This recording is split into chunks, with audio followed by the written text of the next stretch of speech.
अस्सलामुअलैकुम स्टूडेंट्स, क्या हाल चाल। उम्मीद करता हूँ कि आप सब खैरियत से होंगे और जम के पढ़ाई कर रहे होंगे। तो स्टूडेंट्स, आज हमारी target batch detailed lecture series का लेक्चर नंबर 2 है। इसके अंदर हमने क्लास 11 फिज़िक्स का चैप्टर नंबर 1 मेजरमेंट्स जो है उसको स्टार्ट किया है। आज के लेक्चर में जो चीज़ हम देखेंगे वो है हमारे पास टॉपिक 1.2 फिज़िकल क्वांटिटीज़। ठीक है स्टूडेंट्स, आज हम पढ़ेंगे कि फिज़िकल क्वांटिटीज़ क्या होती हैं, इनकी कितनी टाइप्स हैं और हर टाइप का डिटेल पोस्टमार्टम हम जो है वो यहाँ पे करने वाले हैं। आपने वीडियो को मुकम्मल देखना है, इंशाल्लाह आपको बहुत कुछ सीखने को मिलेगा। अगर आपने अभी तक चैनल को सब्सक्राइब नहीं किया तो आप चैनल को सब्सक्राइब करें, साथ लगे हुए बेल आइकन को ज़रूर प्रेस कीजिएगा ताकि आने वाली तमाम वीडियोस आपके नोटिफिकेशन बार में आपको मिल सकें और आप इससे इस्तेफादा हासिल कर सकें। ठीक है स्टूडेंट्स, सबसे पहले हम देखते हैं फ्लो चार्ट को। ये हमारे पास फिज़िकल क्वांटिटीज़ का फ्लो चार्ट है। ठीक है, इसके अंदर हमने फिज़िकल क्वांटिटीज़ को दो टाइप्स के अंदर डिवाइड किया है। एक है on the basis of dependence, यानी एक दूसरे पे कुछ क्वांटिटीज़ इन्हिसार करती हैं, जबकि कुछ क्वांटिटीज़ जो हैं वो इंडिपेंडेंट होती हैं, वो किसी पे डिपेंड नहीं करती। कुछ जो होती हैं वो डिपेंड करती हैं। उस लिहाज से हमने इनको एक कैटेगरी के अंदर रखा है। और दूसरा है on the basis of directional properties. कुछ को जो है वो हमने डायरेक्शन के एतबार से जो है वो कैटेगराइज किया है कि कुछ को एक्सप्लेन करने के लिए डायरेक्शन की ज़रूरत यानी सिम्स की ज़रूरत महसूस होती है, जबकि कुछ ऐसी क्वांटिटीज़ हैं जिनको रिप्रेजेंट करने के लिए डायरेक्शन यानी सिम्स की ज़रूरत नहीं होती। ठीक है, अब हम बारी बारी इनको आगे देखते हैं। अगर हम देखें on the basis of dependence तो हमारे पास दो तरह की क्वांटिटीज़ हैं, एक है बेस क्वांटिटीज़ और एक है डिराइव्ड क्वांटिटीज़। ठीक है स्टूडेंट्स, जबकि on the basis of directional properties हमारे पास दो तरह की क्वांटिटीज़ होती हैं, स्केलर क्वांटिटीज़ और वेक्टर क्वांटिटीज़। अब हम इनको आगे जो है वो बारी बारी तफसील से इनका जिक्र जो है वो करेंगे और इनको पढ़ेंगे। अब हम बुक के पैराग्राफ की तरफ चलते हैं। The foundation of physics rests upon physical quantities in terms of which laws of physics are expressed। कहता है कि जो फिजिकल क्वांटिटीज़ हैं ये असल में फिज़िक्स की बुनियाद की हैसियत रखती हैं, यानी फिज़िक्स की बुनियाद इन क्वांटिटीज़ के ऊपर है। ठीक है, इन टर्म्स ऑफ विच और इनकी बेस पे which laws of physics are expressed, हम फिज़िक्स के कवानीन जो हैं वो बयान करते हैं। ठीक है, देयरफॉर इसलिए these quantities have to be measured accurate, लिहाजा जब आप फिज़िकल क्वांटिटीज़ की बुनियाद पे लॉज ऑफ फिज़िक्स एक्सप्लेन करते हैं तो फिर हमें यहाँ पे ज़रूरत महसूस होती है कि हम इन क्वांटिटीज़ को एक्यूरेटली मेजर करें। ठीक है, अगर हम इनकी एक्यूरेसी का ख्याल नहीं रखेंगे तो फिर फिज़िक्स के लॉज जो हम एक्सप्लेन कर रहे हैं इन्हीं क्वांटिटीज़ की बेस के ऊपर वो फिर सही तरीके से बयान नहीं हो पाएंगे, मतलब उनके अंदर एक्यूरेसी मौजूद नहीं होगी। तो मेजरमेंट्स के फिजिकल क्वांटिटीज़ के अंदर जो मेजरमेंट्स हैं उनकी बड़ी अहमियत है कि जब आप कोई भी एक्सपेरिमेंट परफॉर्म करते हैं तो आपको जो क्वांटिटीज़ आप वहाँ पे मेजर कर रहे हैं उस एक्सपेरिमेंट के अंदर उनकी एक्यूरेसी का ख्याल भी हो कि इसके अंदर एरर मौजूद ना हो। अगर एरर मौजूद होगा तो फिर आपका जो रिज़ल्ट आएगा वो एक्यूरेट रिज़ल्ट नहीं होगा। ठीक है स्टूडेंट्स, तो फिजिकल क्वांटिटीज़ में एक्यूरेसी का बहुत ज़्यादा अहम किरदार है। इसके बारे में हम आगे जाके पढ़ेंगे भी, हमें एक टॉपिक जो है वो पढ़ने को मिलेगा। ठीक है, तो कहता है उमंग दीज इन क्वांटिटीज़ में मैथ शामिल है, लेंथ शामिल है, ठीक है स्टूडेंट्स, टाइम शामिल है, वेलोसिटी शामिल है, फोर्स शामिल है, डेंसिटी शामिल है, टेम्परेचर, ठीक है वो भी इसकी एग्जांपल है, electric current and numerous other. और इसके अलावा बहुत सारी क्वांटिटीज़ जो हैं वो फिजिकल क्वांटिटीज़ कहलाती हैं। तो जब स्टूडेंट्स हम फिजिकल क्वांटिटीज़ का जिक्र करते हैं तो फिर हमारे जहन में एक चीज़ आती है, क्या फिजिकल क्वांटिटीज़ के अलावा भी कोई क्वांटिटीज़ एग्जिस्ट करती हैं, ठीक है, जो कि फिजिकल क्वांटिटीज़ की कैटेगरी में लाए नहीं करती। ठीक है, तो हम उनको भी देख लेते हैं। कुछ ऐसी क्वांटिटीज़ होती हैं जो कि फिजिकल क्वांटिटीज़ की कैटेगरी के अंदर लाए नहीं करती, उनको हम कहते हैं नॉन फिजिकल क्वांटिटीज़। ठीक है स्टूडेंट्स, नॉन फिजिकल क्वांटिटीज़ की डेफिनेशन जो है वो हमारे पास यहाँ पे है। कहता है non physical quantities are properties, ये या तो प्रॉपर्टीज़ हो सकती हैं या करेक्टरिस्टिक्स हो सकती हैं, that can not be directly measured with the instruments, जिसको आप किसी भी तरीके से डायरेक्टली किसी इंस्ट्रूमेंट की मदद से मेजर नहीं कर सकते। ठीक है स्टूडेंट्स, इसकी एग्जांपल में शामिल है इमोशंस, यानी हैप्पीनेस हो गई, सैडनेस, एंगर, फियर। जितने भी सब्जेक्टिव एक्सपीरियंसेस हैं वो आप कभी भी जो है वो किसी भी इंस्ट्रूमेंट से मेजर नहीं कर सकते। ठीक है, हैप्पीनेस, सैडनेस, एंगर, ठीक है, fear are subjective experiences that can not be directly measured with the device. कभी आपने ये देखा कि आपको बहुत ज़्यादा खुशी हो और आपने कहा हो जी मुझे 2 वाट खुशी है, ठीक है, तो ऐसी चीज़ कभी रियलिटी में एग्जिस्ट नहीं करती। तो यहाँ पे आप देखें कि जो खुशी है ना तो उसकी कोई न्यूमेरिकल वैल्यू है ना उसका कोई यूनिट है जो कि रियलिटी में एग्जिस्ट करता है। ठीक है, तो यानी नॉन फिजिकल क्वांटिटीज़ को आप ऐसी क्वांटिटीज़ भी कह सकते हैं जिनको ना तो किसी न्यूमेरिकल वैल्यू ना किसी यूनिट के साथ रिप्रेजेंट किया जा सकता है। तो हम इसको एक और तरीके से भी एक्सप्लेन कर सकते हैं। हम यहाँ पे लिख लेते हैं, can not represent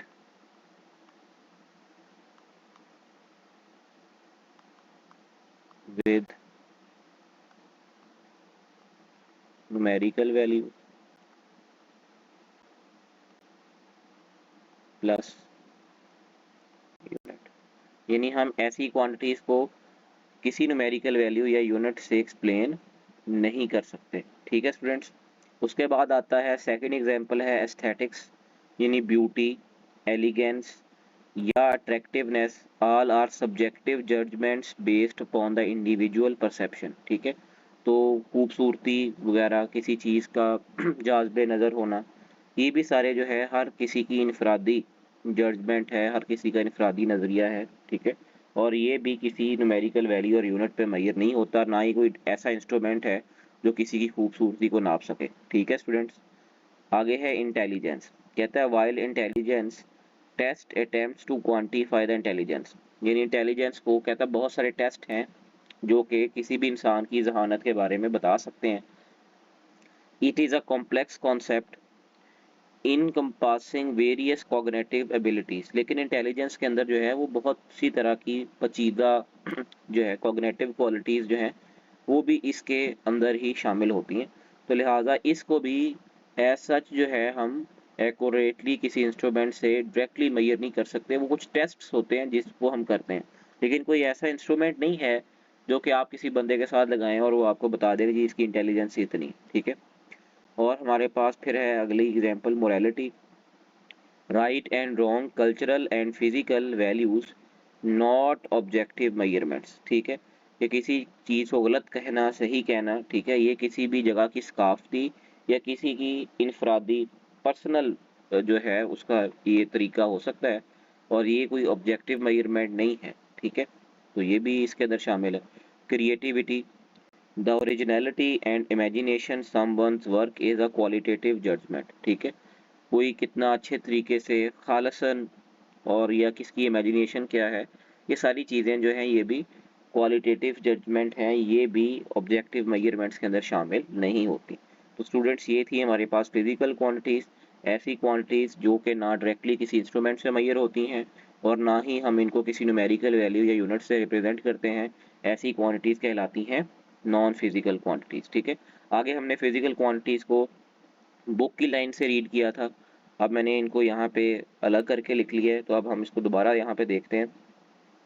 definition number 1 है those quantities in terms of which laws of physics are expressed, ऐसी क्वांटिटीज जिनकी बुनियाद पे फिजिक्स के कवानीन एक्सप्लेन होते हैं उनको हम क्या कहते हैं, फिजिकल क्वांटिटीज। एक और इनकी डेफिनेशन जो है कहता है एनी क्वांटिटी, कोई भी quantity that can be measured directly with instrument and indirectly, ऐसी क्वांटिटी जिसको आप किसी भी मेजरिंग इंस्ट्रूमेंट से डायरेक्टली या इनडायरेक्टली मेजर करते हैं उसको हम कंसीडर करते हैं कि वो क्या कहलाती है, फिजिकल क्वांटिटी कहलाती है। ठीक है स्टूडेंट्स, अब इसकी एग्जांपल में वही जो हमने वहाँ पे देखी थी, फिजिकल क्वांटिटी की एग्जांपल में मैथ शामिल है, टाइम शामिल है, लेंथ शामिल है, वेलोसिटी शामिल है, फोर्स शामिल है, डेंसिटी शामिल है, प्रेशर शामिल है, टेम्परेचर शामिल है, इलेक्ट्रिक करंट शामिल है और रेजिस्टेंस जो है वो शामिल है। ठीक है स्टूडेंट्स, आगे है हमारे पास वही की पॉइंट जो मैंने ऊपर मेंशन किया था वो यहाँ पे भी है।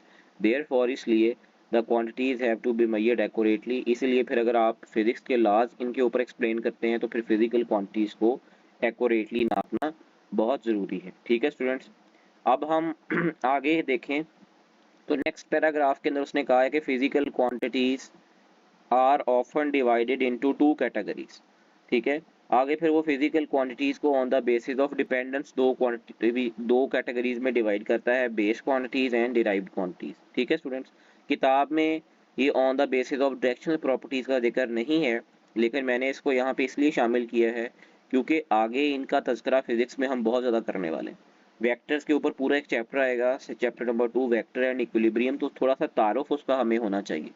ठीक है, किताब में तो हम इसका जिक्र नहीं करते, तो इसीलिए मैंने इसको यहाँ पे शामिल किया कि हमें इसके बारे में थोड़ा बहुत पता होना चाहिए। तो इसीलिए अब हम आगे इसको देखते हैं स्टूडेंट्स। आगे है हमारे पास physical quantities can be classified on the basis of their directional properties. यानी फिजिकल क्वांटिटीज को डायरेक्शनल प्रॉपर्टीज की बुनियाद पे हम इसको दो मेन कैटेगरीज के अंदर डिवाइड करते हैं। सबसे पहली कैटेगरी है हमारे पास physical quantities, scalar quantities sorry. Definition इसकी है the quantities have only magnitude and no specific direction. ऐसी क्वांटिटीज जिनको एक्सप्लेन करने के लिए सिर्फ मैग्नीट्यूड की ज़रूरत महसूस होती है, उसकी कोई स्पेसिफिक डायरेक्शन नहीं होती, ऐसी क्वांटिटीज़ को हम कहते हैं कि वो कौन सी क्वांटिटीज़ हैं, स्केलर क्वांटिटीज़ हैं। They represent with a measurable amount और साइज ऑफ समथिंग।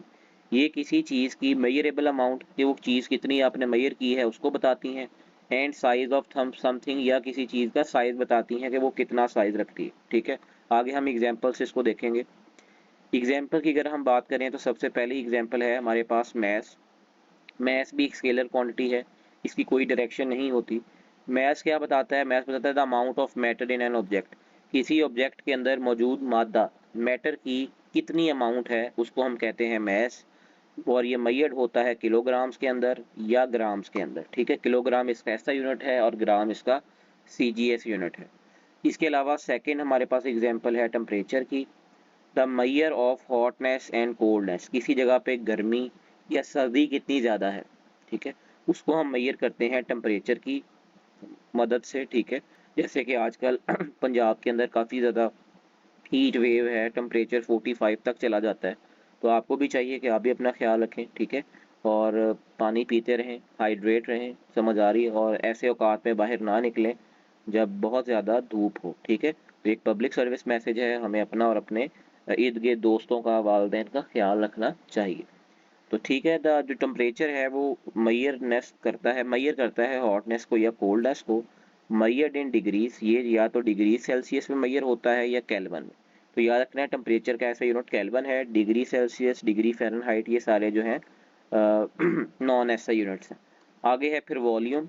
वॉल्यूम क्या बताता है, the amount of space occupied an object. किसी ऑब्जेक्ट ने कितनी स्पेस को ऑक्यूपाई किया है, कितना वॉल्यूम घेर रखा है उसने, वो हमें बताता है वॉल्यूम। तो कितना उसने स्पेस ऑक्यूपाई किया है वो वॉल्यूम बताता है। मेजर्ड इन क्यूबिक मीटर्स, ये क्यूबिक मीटर्स में मेजर होता है और लीटर्स में मेजर होता है। इसमें क्यूबिक मीटर्स कैसा यूनिट है, स्पीड। ठीक है, आपकी गाड़ी में लगा हुआ स्पीडोमीटर जो कि आपको गाड़ी में बता रहा होता है कि आप कितनी स्पीड से जा रहे हैं। ठीक है, ये भी एक स्केलर क्वांटिटी है, इसमें डायरेक्शन शामिल नहीं होती। ठीक है, तो ये सिर्फ मैग्नीट्यूड बता रहा होता है कि आपकी गाड़ी की इतनी स्पीड है। How fast something is moving in a general sense, कहता है कोई चीज़ कितना तेज जा रही है, उसको बताने के लिए हम क्या यूज़ करते हैं, स्पीडोमीटर। मेजर्ड इन मीटर पर सेकंड, जो इसका ऐसा यूनिट है, किलोमीटर पर आवर, ये इसका नॉन ऐसा यूनिट है। ठीक है, note speed differs from velocity, speed में और वेलोसिटी में फ़र्क है। क्लास 9th का चैप्टर नंबर 2 है गालबन, जिसके अंदर आप पढ़ते हैं स्पीड और वेलोसिटी का जिक्र। ठीक है स्टूडेंट्स, तो स्पीड में और वेलोसिटी में फ़र्क होता है। स्पीड एक स्केलर क्वांटिटी है जिसमें सिर्फ मैग्नीट्यूड होता है, जो आपका स्पीडोमीटर गाड़ी का बताता है वो स्केलर क्वांटिटी स्पीड बता रहा होता है। एक क्वांटिटी होती है वेलोसिटी, जिसमें आप स्पीड के साथ साथ डायरेक्शन भी बता रहे होते हैं। ठीक है, तो इन दोनों में फ़र्क है। Which is a vector quantity, जो कि एक वेक्टर क्वांटिटी है। समझ आ रही है स्टूडेंट्स। आगे है हमारे पास डेंसिटी। डेंसिटी होती है मैस पर यूनिट वॉल्यूम, के खास वॉल्यूम के अंदर कोई चीज़ कितना मैस ऑक्यूपाई करती है वो डेंसिटी कहलाता है। मेजर्ड इन किलोग्राम्स पर क्यूबिक मीटर। ठीक है, ये इसका ऐसा यूनिट है। ग्राम पर सेंटीमीटर क्यूबिक। ठीक है, ये इसका नॉन ऐसा यूनिट है। तो ये थी हमारे पास स्केलर क्वांटिटीज जिनको एक्सप्लेन करने के लिए सिर्फ किसकी ज़रूरत पेश आती है, हमें सिर्फ पेश आती है मैग्नीट्यूड की ज़रूरत पेश आती है। तो ऐसी क्वांटिटीज़ को हम कहते हैं स्केलर क्वांटिटीज़। ठीक है स्टूडेंट्स, अब हम आगे चलते हैं। नेक्स्ट है हमारे पास वेक्टर क्वांटिटीज स्टूडेंट्स। तो वेक्टर क्वांटिटीज़ जो हैं इनकी डेफिनेशन कुछ यूँ है कि दीज क्वांटिटीज़ है both magnitude and specific direction. ऐसी क्वांटिटीज़ को रिप्रेजेंट करने के लिए हमें मैग्नीट्यूड के साथ साथ एक स्पेसिफिक डायरेक्शन की भी ज़रूरत महसूस होती है। अगर डायरेक्शन ना हो तो हम इन क्वांटिटीज़ का जो मतलब होता है उसको आसानी से समझ नहीं पाते। ठीक है students, they describe not only how much of something there, ये हमें ना सिर्फ ये बता रही होती हैं कि वो क्वांटिटी यहाँ पे कितनी है, बल्कि also in which direction it acts, और वो किस तरफ उसका अमल है, किस तरफ वो लग रही है, उसके बारे में भी हमें इंफॉर्मेशन देती हैं। एक बड़ी इंपॉर्टेंट चीज़ है वो ये है कि also holds the vector law of addition.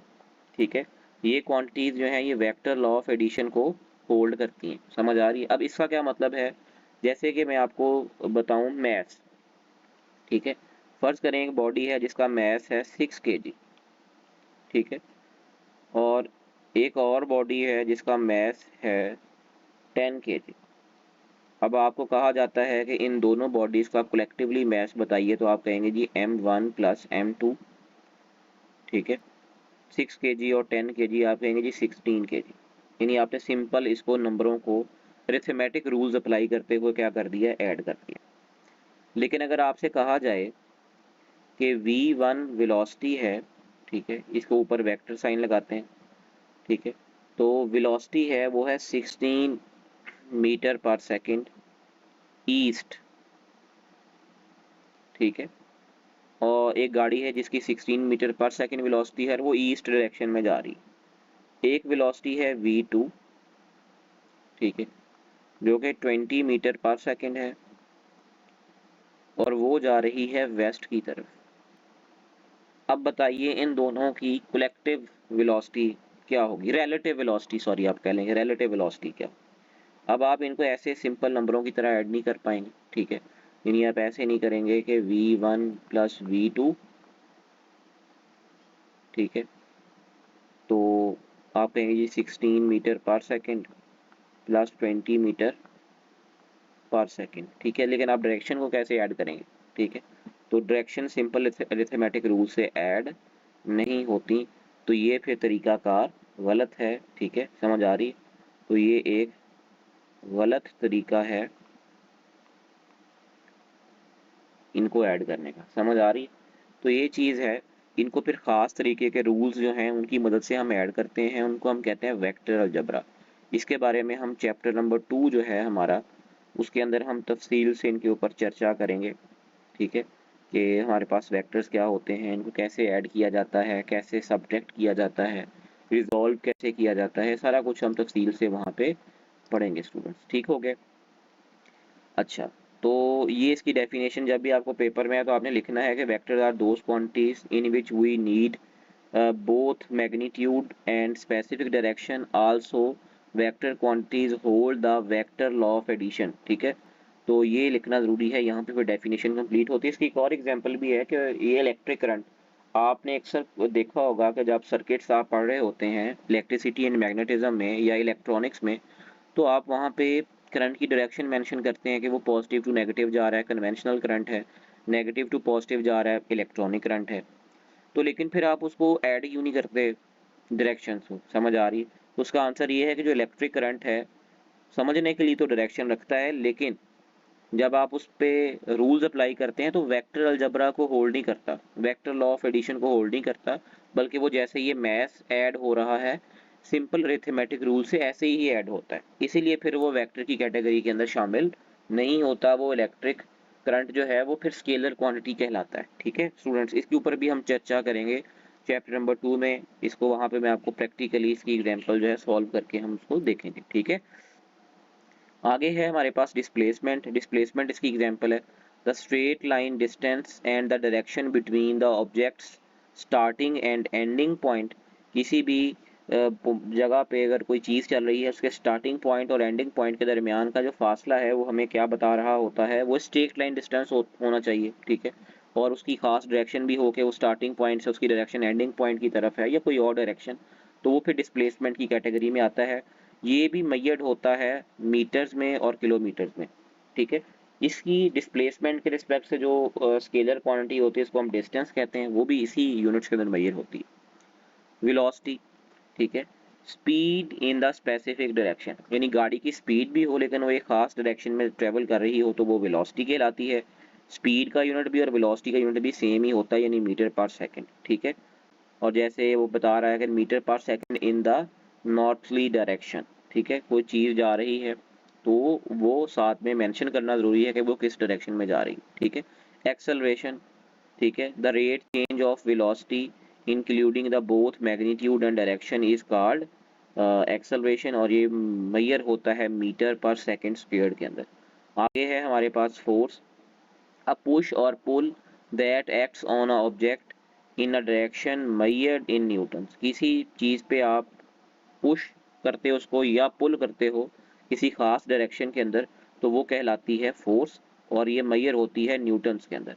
एक क्वांटिटी है momentum, the mass of the object multiplied by its velocity, अगर आप किसी भी चीज़ के मास को किससे मल्टीप्लाई कर दें, वेलोसिटी से मल्टीप्लाई कर दें, तो वो चीज़ क्या कहलाती है, मोमेंटम कहलाती है, जिसको हम p is equal to M V से रिप्रेजेंट करते हैं, जो कि वेलोसिटी यहाँ पे वेक्टर क्वांटिटी है, तो मोमेंटम के ऊपर भी हम जो है वो फिर लगाते हैं। तो ये इसका फॉर्मूला है, चैप्टर नंबर 3 के अंदर जो है वो हम इसको तफसील से पढ़ेंगे, ठीक है स्टूडेंट्स।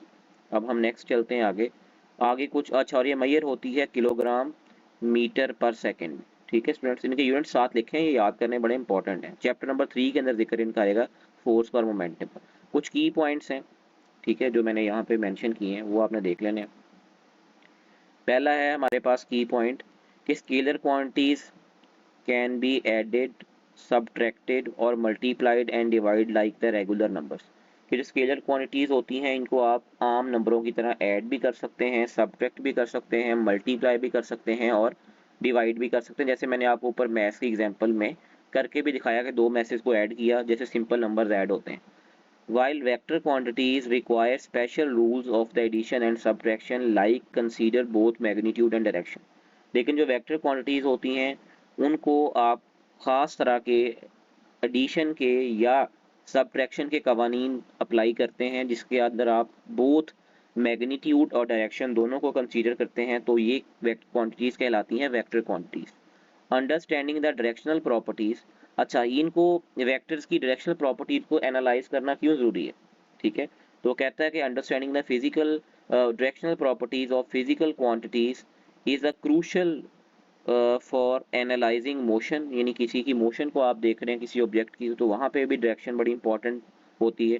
फोर्स, किसी बॉडी पे लगने वाली फोर्स, और कुछ अदर फिजिकल क्वांटिटीज जो कि वेक्टर होती हैं, ठीक है। तो यहाँ पे हमने स्केलर्स और वेक्टर्स के दरमियान में जो है वो तफसील से देखा कि स्केलर्स और वेक्टर्स क्वांटिटी क्या होती हैं, ठीक है स्टूडेंट। पेपर में इस रिलेटेड सवाल कैसे आएगा, पेपर में आपसे पूछा जाएगा differentiate between scalars and vectors quantities, ठीक है। और मुख्तलिफ तरह के अकेला अकेला भी सवाल आ सकता है कि define scalar quantities, right it's to examples, ठीक है। तो ये चीज़ जो है ये आपने अच्छे तरीके से देख लेनी है, और इनकी यूनिट्स वगैरह, क्वांटिटीज़ कौन सी वेक्टर होती हैं, कौन सी स्केलर होती हैं, ये सारी चीज़ें आपने देख के जानी है। पेपर में इनसे रिलेटेड एमसीक्यूज पूछा जा सकता है, ठीक है स्टूडेंट्स। अब हम चलते हैं फिजिकल क्वांटिटीज़ के ऊपर। तो जो हमारा नेक्स्ट टॉपिक है वो है रिप्रेजेंटेशन ऑफ फिजिकल क्वांटिटी, ठीक है, कि हम फिजिकल क्वांटिटी को कैसे रिप्रेजेंट करते हैं। रिप्रेजेंटेशन ऑफ फिजिकल क्वांटिटी, ठीक है। फर्ज करें हमारे पास कोई फिजिकल क्वांटिटी है, ठीक है, उसको हम रिप्रेजेंट करते हैं दो चीज़ों के साथ। पहली चीज़ कहलाती है numerical value multiply by unit, ठीक है। यानी आपसे पूछा जा सकता है कि फिजिकल क्वांटिटी को रिप्रेजेंट करने के लिए कितनी चीज़ों की ज़रूरत होती है, तो आपने बताना है कि जी दो चीज़ों की ज़रूरत होती है, जैसे कि न्यूमेरिकल वैल्यू और यूनिट, ठीक है। एक एग्जांपल ले लेते हैं, जैसे कि हमारे पास मैस है किसी चीज़ का, तो मैंने वो मैस लिया 5 kg। आप इसमें अगर आप देखें तो ये जो 5 है आपको नज़र आ रहा है, ये न्यूमेरिकल वैल्यू, समझ आ रही है स्टूडेंट्स। और ये जो केजी आपको नज़र आ रहा है, दिस इज यूनिट, ठीक है, जो क्या है, यूनिट को रिप्रेजेंट कर रहा है, ठीक है स्टूडेंट्स। तो आपने देखा कि मैस को रिप्रेजेंट करने के लिए हमें दो क्वांटिटीज़ की ज़रूरत महसूस हुई, दो चीज़ों की ज़रूरत महसूस हुई, एक का नाम है न्यूमेरिकल वैल्यू और एक का नाम है यूनिट। ठीक हो गया स्टूडेंट्स। तो आप इसको ऐसे भी लिख सकते हैं कि फिजिकल क्वांटिटी जो होती है इसको आप न्यूमेरिकल वैल्यू और यूनिट से रिप्रेजेंट करते हैं, n for numerical value, u for unit. एक चीज़ याद रखनी है कि न्यूमेरिकल वैल्यू और यूनिट का प्रोडक्ट हमेशा कांस्टेंट रहता है। मतलब ऐसा नहीं है कि न्यूमेरिकल वैल्यू या यूनिट चेंज करने से आपकी फिजिकल क्वांटिटी भी कम या ज़्यादा होती है, नहीं, फिजिकल क्वांटिटी कांस्टेंट रहती है। तो इसको हम लिख सकते हैं कि न्यूमेरिकल वैल्यू और यूनिट का प्रोडक्ट जो होता है वो क्या होता है, कांस्टेंट होता है। ठीक है स्टूडेंट्स। और यहाँ से अगर आप देखें तो n जो है वो यहीं पे रहेगा, u मल्टीप्लाई हो रहा है, दूसरी साइड पे जाएगा तो कांस्टेंट के साथ क्या हो जाएगा, डिवाइड हो जाएगा। तो यहाँ पे अगर आप देखें तो एक हमारे पास बड़ा ही इंपॉर्टेंट रिलेशन बनेगा, वो है प्रोपोर्शनैलिटी रिलेशन। न्यूमेरिकल वैल्यू और यूनिट जो होते हैं वो एक दूसरे के इनवर्सली प्रोपोर्शनल होते हैं स्टूडेंट्स, ठीक है। तो इससे क्या मुराद है, इसको भी अब मैं आगे एक एग्जांपल के साथ जो है वो रिप्रेजेंट करवाऊंगा आपको, ठीक है। अब हम देख लेते हैं इसका ग्राफ। इसे ग्राफ के लिए यहाँ पे मैं एक ग्राफ जो है वो ड्रॉ करता हूँ।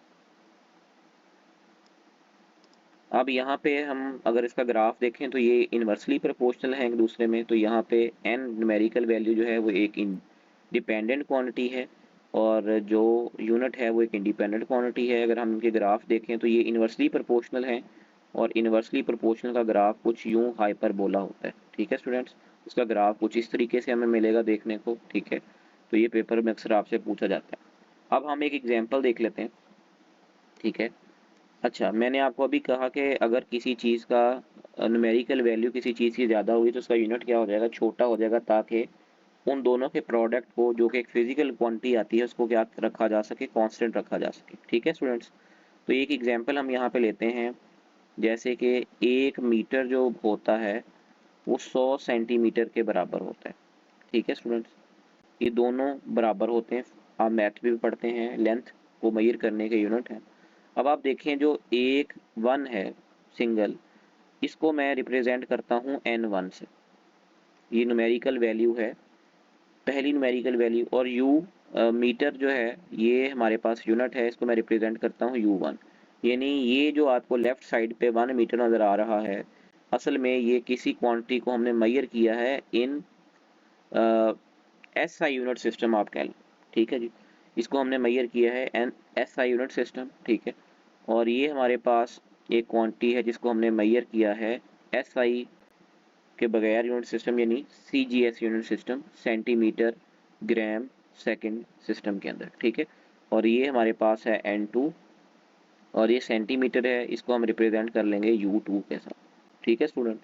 अब अगर आप देखें इस चीज़ के अंदर, तो मैंने आपको बताया था कि अगर न्यूमेरिकल वैल्यू कम होगी तो फिर यूनिट जो है वो क्या होगा, बड़ा इस्तेमाल होगा, ठीक है। अब आप यहाँ पे खुद देखें कि जो न्यूमेरिकल वैल्यू है n1 वो स्मॉल है, ठीक है। n1 छोटी न्यूमेरिकल वैल्यू है यानी 1 है, जबकि इसके साथ इस्तेमाल होने वाला यूनिट u1 जो है वो एक बड़ा यूनिट है, यानी मीटर जो है वो लेंथ को नापने का एक बड़ा यूनिट है। किसकी निस्बत से, सेंटीमीटर की निस्बत से, ठीक हो गया। 1 सेंटी बराबर होता है 10⁻⁻², ठीक है। तो ये चीज़ प्रीफिक्स लगा हुआ है इसके साथ। तो अब आप इस साइड पे आ जाएं तो इस साइड पे आप देखेंगे कि जो n2 है वो न्यूमेरिकल वैल्यू बड़ी है, उसके साथ इस्तेमाल होने वाला u1 यूनिट जो है वो एक छोटी क्वांटिटी है। जनरलाइज हम इसको कह लें कि n इसमें जो है वो, सॉरी इसको हम रिमूव करते हैं, n जो है वो बड़ी वैल्यू है और u जो है वो एक छोटी वैल्यू, समझ आ रही है, यूनिट जो है।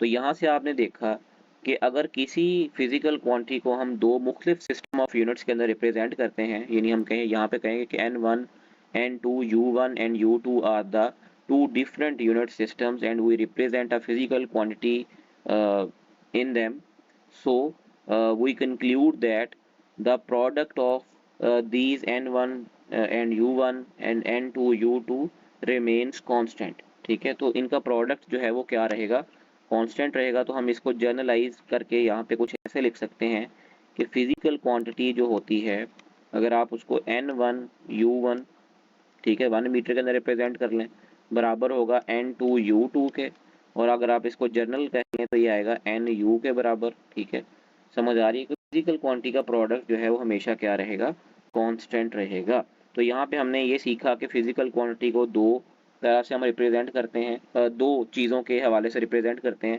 न्यूमेरिकल वैल्यू और यूनिट। ठीक है, न्यूमेरिकल वैल्यू में और यूनिट में जो हमारे पास रिलेशन होता है वो इन्वर्स रिलेशन होता है। इन्वर्स का मतलब ये है कि अगर कहीं पे बड़ी न्यूमेरिकल वैल्यू आएगी तो ऑटोमेटिकली यूनिट क्या हो जाएगा, छोटा हो जाएगा, ताकि न्यूमेरिकल वैल्यू और यूनिट का प्रोडक्ट क्या रहे, कांस्टेंट रहे स्टूडेंट्स। ठीक हो गया, तो ये था हमारे पास physical quantities, non physical quantities, vectors और स्केलर्स के दरमियान का डिफरेंस। ठीक हो गया स्टूडेंट्स, अब हम चलते हैं अगले पैराग्राफ की तरफ। तो नेक्स्ट जो है वो हमारे पास फिर जो है वो अगला पैराग्राफ आता है, जिसके अंदर हम जो है फिर डिस्कस करते हैं कि physical quantities are often divided into two categories, कि जो हमारे पास फिजिकल क्वांटिटीज हैं उनको हम दो कैटेगरीज के अंदर डिवाइड करते हैं। पहला है बेस क्वांटिटीज, दूसरा है डिराइव्ड क्वांटिटीज। ठीक है, ये on the basis of dependence है। ठीक है स्टूडेंट्स, तो अब हमने भी इसको यहाँ पे लिख रखा है कि हम इसको डिवाइड करते हैं दो कैटेगरीज के अंदर, बेस क्वांटिटीज के अंदर और डिराइव्ड क्वांटिटीज के अंदर। सबसे पहले हम देखेंगे कि बेस क्वांटिटीज क्या होती हैं। बेस क्वांटिटीज को फंडामेंटल क्वांटिटीज भी कहते हैं। ठीक है स्टूडेंट्स, यहाँ पे मैंने यहाँ से ही पैराग्राफ स्टार्ट होता है, बेस क्वांटिटीज। कहते हैं base quantities are not defined in the terms of other physical quantities.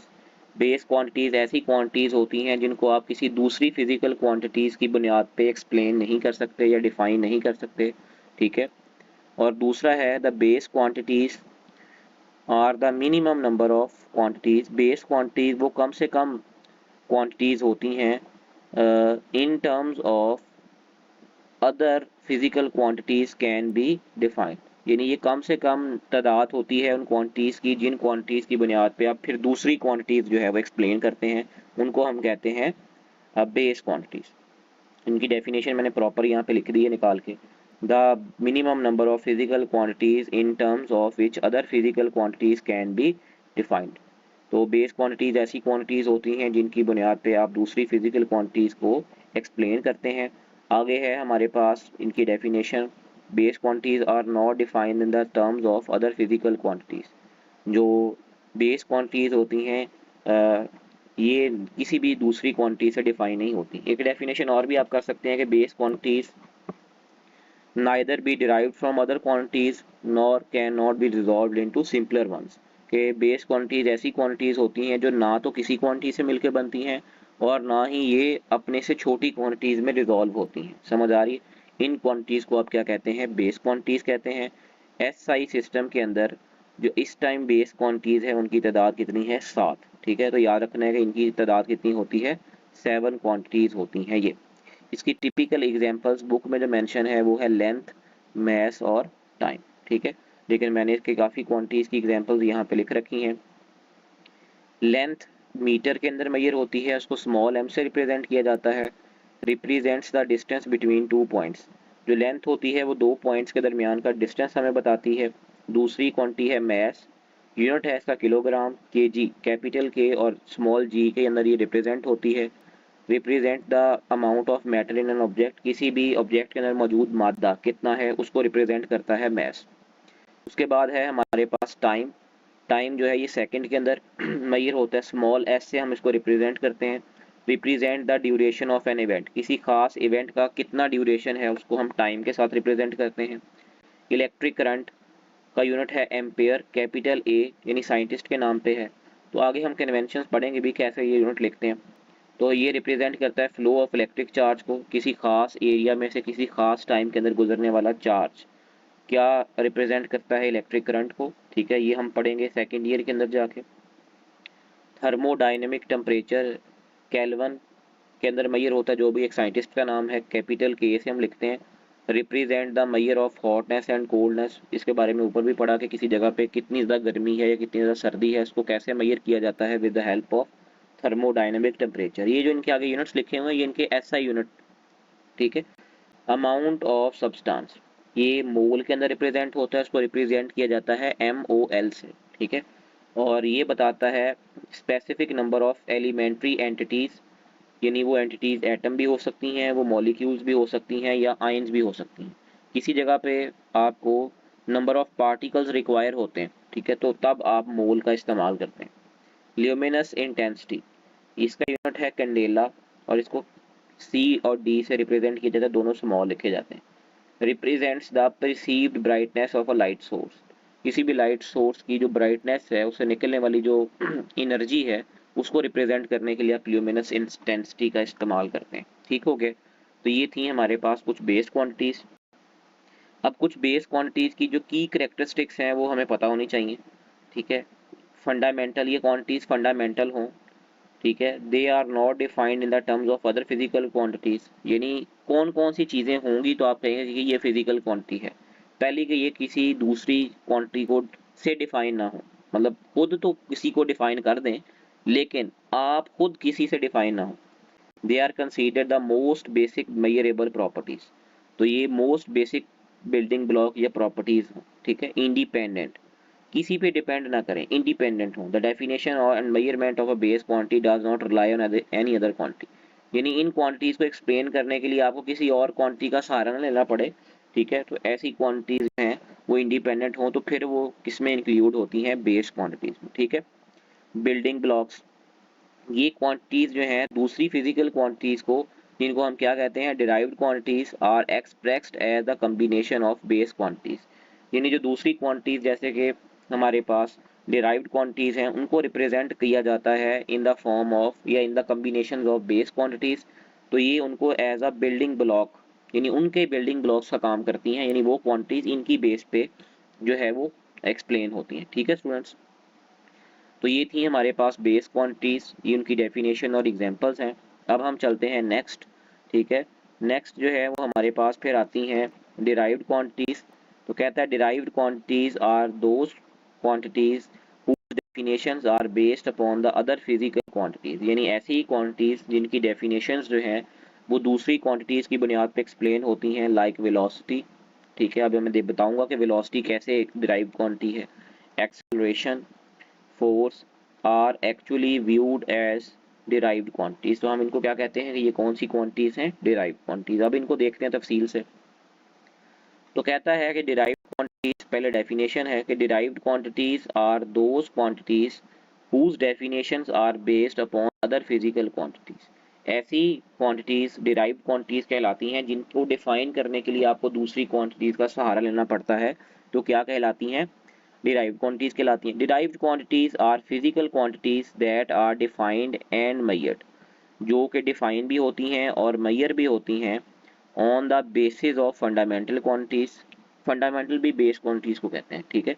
Known as base quantities, उनको आप बेस क्वांटिटीज कहते हैं, यानी ऐसी क्वांटिटीज जिनको डिफाइन या मेजर किया जाता है किनकी टर्म्स के अंदर, बेस क्वांटिटीज की टर्म में। Unlike base quantities, base quantity की तरह नहीं, derived quantities can not expressed in the simpler terms, इनको आप सिंपल टर्म्स के अंदर एक्सप्लेन नहीं कर सकते। कहने का मतलब ये है कि ये जो है ये सिंगल नहीं मेजर होती बल्कि ये कॉम्बिनेशन ऑफ बेस क्वांटिटीज से मेजर की जाती हैं and rely on the combination of base units या बेस क्वांटिटीज, तो ये रिलाई करती हैं, डिपेंड करती हैं, मुनहसर होती हैं किन के ऊपर, बेस क्वांटिटीज के ऊपर, ठीक है। आगे building upon the base quantities, अब ये इनके करेक्टरिस्टिक्स हैं।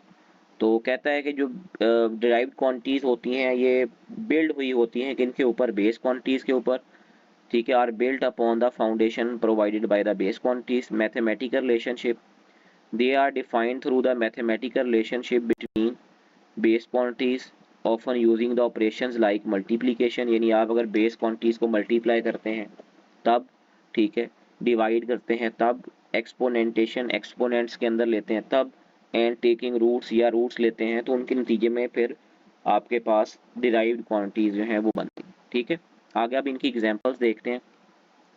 अगर आप देखें तो एग्जांपल्स कहता है most physical quantities encounter in every daily life are scientific studies are derived quantities. कहता है हम अपनी डेली लाइफ के अंदर देखें, या अगर आप साइंसदान हैं, साइंटिफिक कम्युनिटी से ताल्लुक़ रखते हैं, तो वहाँ पे आपको डेली बहुत सारी डिराइव्ड क्वांटिटीज़ का सहारा लेना पड़ता है।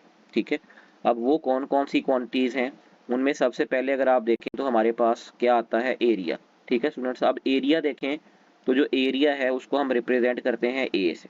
ठीक है, और ए क्या होता है, लेंथ मल्टीप्लाई बाय लेंथ। अब अगर आप देखें लेंथ, तो लेंथ जो है ये हमारे पास क्या है, एक बेस क्वांटिटी है। जैसे आपने कहा ये हमारे पास जो किसी चीज़ का एरिया है वो कितना है, 4 मीटर स्क्वायर। ठीक है, तो अब आप देखें तो यहाँ पे आपको लेंथ का सहारा लेना पड़ा। ठीक है, तो यहाँ पे लेंथ जो है और लेंथ को मल्टीप्लाई करें, दोनों मीटर्स के अंदर हों, तो हमारे पास एरिया आता है। अब आप देखें तो यहाँ पे मल्टीप्लिकेशन हो रही है। यहाँ पे जो ऑपरेशन मैथमेटिकल आपने यूज़ किया है वो कौन सा है, वो आपने इस्तेमाल किया है मल्टीप्लिकेशन। ठीक है, और किसको मल्टीप्लाई किया है, आपने यहाँ पे मल्टीप्लाई किया है लेंथ को। अगली अगर आप देखें तो वो वॉल्यूम है। ठीक है, वॉल्यूम मेजर होता है क्यूबिक मीटर के अंदर। अगर आप लेंथ के साथ मल्टीप्लाई करें और फिर लेंथ के साथ मल्टीप्लाई करें तो आप इसको क्या कहते हैं कि ये आपका वॉल्यूम है। इसको अगर आप देखें तो वॉल्यूम को आप कैपिटल वी से लिखते हैं। ठीक है, लेंथ मल्टीप्लाई बाय लेंथ, जिसको आप लिखते हैं एल क्यूब। ठीक है स्टूडेंट्स, तो ये भी आपकी क्या है, हमारे पास एक डिराइव्ड क्वांटिटी। आगे इनके यूनिट्स भी लिखे हुए हैं, वो भी आपने देख लेना है। स्पीड जो है ये मीटर पर सेकंड होती है। ठीक है, यानी अगर आप डिस्टेंस को टाइम के साथ डिवाइड कर दें, तो अब आप देखें यहाँ पे जो मल्टीप्लिकेशन रूल ऊपर दोनों में इस्तेमाल हुआ है, अब यहाँ पे वो डिवीजन है। अगर आप डिस्टेंस को टाइम से डिवाइड करें तो एक नई क्वांटिटी आती है जिसको हम क्या कहते हैं, स्पीड। ठीक है, आगे है हमारे पास एक्सेलरेशन। एक्सेलरेशन जो है ये मीटर पर सेकंड स्क्वायर के अंदर मेजर होता है। अगर आप चेंज इन वेलोसिटी को टाइम के साथ डिवाइड करें तो यहाँ पे हमारे पास क्या बनता है, एक्सेलरेशन बनता है। अब कहता है velocity itself is a derived quantity based upon the displacement and time. तो जो वेलोसिटी है या स्पीड आप जिसको कह लें, ठीक है, तो वो जो है हमारे पास क्या है, एक डिराइव्ड क्वांटिटी। इसके अलावा फोर्स की बात करें तो जो न्यूटन के अंदर मेजर होती है, कैपिटल एन से रिप्रेजेंट किया जाता है, मैस मल्टीप्लाई बाय एक्सेलरेशन। ठीक है, अब इसके लिए आपने फॉर्मूला पढ़ा होगा, F is equal to m a. ठीक है स्टूडेंट्स, अगर आप देखें फोर्स को आपने न्यूटन के अंदर मेजर करना है तो हम लिखेंगे 1 न्यूटन। ठीक है, अगर मैस हमारे पास 1 केजी हो, ठीक है, और उसके अंदर पैदा होने वाला एक्सेलरेशन 1 मीटर पर सेकंड स्क्वायर हो, तो उसका जो हमारे पास फोर्स उस पर लगेगी वो क्या होगी, 1 न्यूटन। ठीक है स्टूडेंट्स, तो अब आप यहाँ पे देखें तो m मल्टीप्लाई हो रहा है किसके साथ, हमारे पास एक्सेलरेशन के साथ। अब यहाँ पे 3 क्वांटिटीज इस्तेमाल हुई हैं, केजी यानी मैस, मीटर यानी लेंथ, और टाइम। ठीक है, अगर आप देखें केजी यानी मैस और लेंथ आपस में मल्टीप्लाई हो रहे हैं, जबकि टाइम का जो स्क्वायर है वो इनके साथ क्या हो रहा है, डिवाइड हो रहा है। ठीक है स्टूडेंट्स, इसी तरीके से अगर आप देखें तो नेक्स्ट एग्जांपल है हमारे पास डेंसिटी की। डेंसिटी किलोग्राम पर क्यूबिक मीटर के अंदर मेजर होती है। यूनिट इसका ये है, ठीक है, यानी किलोग्राम पर क्यूबिक मीटर। और ये मैस को अगर आप वॉल्यूम के साथ डिवाइड करें तो इसको आप कहते हैं कि ये डेंसिटी है। अच्छा, इसका फॉर्मूला जो होता है वो हमारे पास होता है rho is equal to M over V, capital V. ठीक है, अब अगर आप देखें मैस का यूनिट होता है किलोग्राम और वॉल्यूम का यूनिट होता है मीटर क्यूब, तो आप इसको लिखते हैं किलोग्राम पर मीटर क्यूब। ठीक है, अब ये दो क्वांटिटी से मिलके बना है, मैस से और लेंथ से। समझ आ रही है, लेंथ का नीचे लेंथ 3 दफ़ा मल्टीप्लाई हुई तो वॉल्यूम आ गया, और अगर आपने उसी वॉल्यूम को डिवाइड कर उसी मैस को डिवाइड कर लिया वॉल्यूम से, तो वो आपके पास क्या आ गई, डेंसिटी आ गई। ठीक है स्टूडेंट्स, आगे जो है वो है हमारे पास एनर्जी। एनर्जी का यूनिट है जाउल। ठीक है, तो जो जाउल है ये साइंटिस्ट के नाम पे है, इसको आप कैपिटल जी लिखते हैं। ठीक है, एनर्जी की आपके पास मुख्तलिफ किस्म की टाइप्स होती हैं, लाइक काइनेटिक एनर्जी और पोटेंशियल एनर्जी। ठीक है स्टूडेंट्स, तो एनर्जी को हम ई से रिप्रेजेंट करते हैं अक्सर औकात। ठीक है, अगर हमारे पास स्पेसिफिक एनर्जी है कोई, ठीक है, तो उसको हम लाइक काइनेटिक एनर्जी है, ठीक है, उसको हम लिखते हैं K dot E is equal to 1/2 mv²। ठीक है, अगर हमारे पास पोटेंशियल एनर्जी है तो उसको हम लिखते हैं mgh से।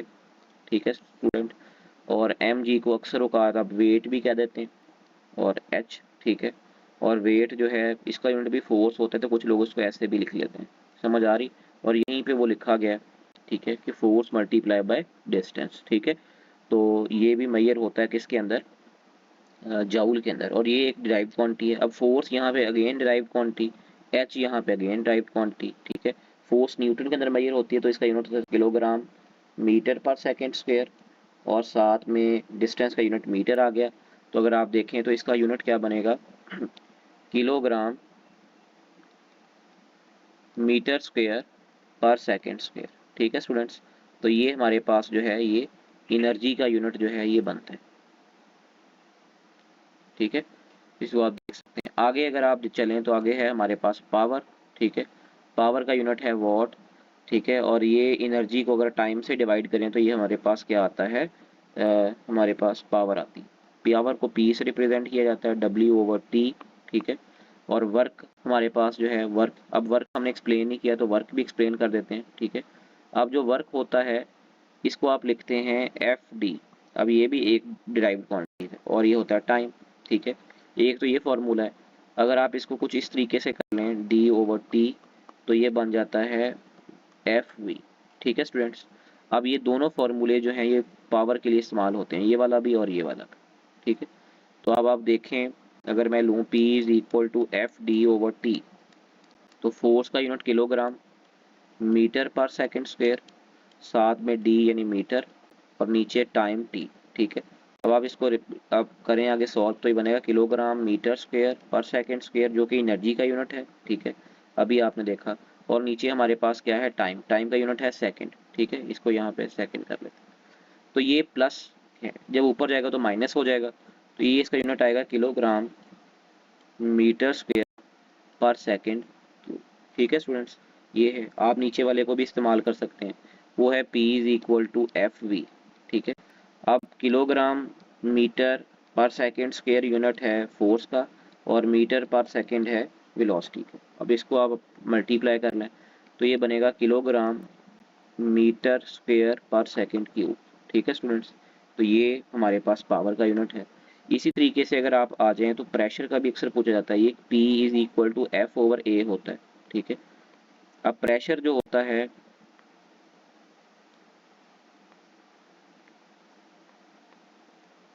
और ये पावर है। ठीक है, दोनों में फ़र्क है।